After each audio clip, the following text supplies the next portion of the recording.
Now listen carefully and answer questions 11 to 16. Hello, ladies and gentlemen, and thanks for tuning in to Action Radio, where we discuss current affairs and global issues. My name is Jill, and today I'll be discussing the very relevant issue of the importance of saving water and how you can do this at home. The most common type of wasted energy in the domestic environment is heat. However, since the walls of my home are very well insulated, I am lucky to have no issue with this. I've discovered, however, that I waste a lot of water as a result of my lifestyle. I've researched ways to minimize my water usage online and have been pleasantly surprised to find that there are specialists in the area who can make some changes to my home immediately. The only downside is that the works are quite expensive and there are no means of getting financial assistance. Now, if any of you listeners are interested in reducing your energy usage, here are a couple of easy and positive changes you can make immediately. A lot of the magazines will recommend that you change your bulbs for those with energy-saving capabilities. However, I have found that these make little difference to your electricity bills, and they also severely reduce the light levels in your home. Instead, simply switch off all plug sockets and appliances to make an immediate saving on your electricity consumption. If this doesn't make enough of a saving for you, you could later try turning down the thermostat as well. Despite the discount that my energy provider gave me for prompt payment, my monthly bills were very expensive for the amount of energy that I was using, so I decided to change providers. Not only did I make a huge monthly saving, but the company also offered me other perks. I am now able to pay my monthly bills online, for example, which I am thrilled about because it means that I no longer have to drive to the bank. Once I have been a customer with them for a year, they will also offer a deduction for all of the energy-saving appliances I use. Now, many of you will have an electricity meter at home, so I'm sure you'll all understand the issues associated with them.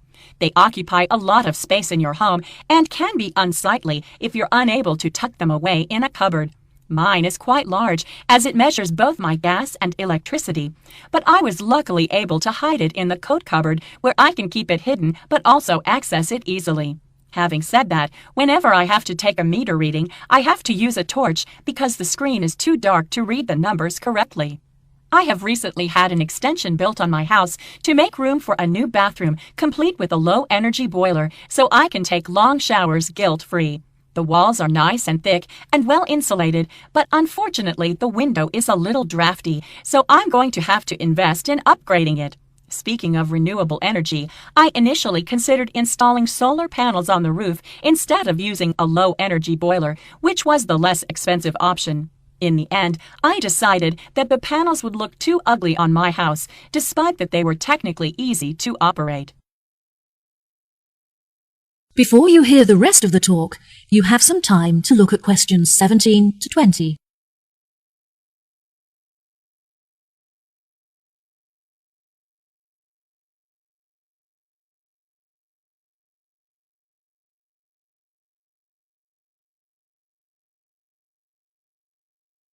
Now listen and answer questions 17 to 20.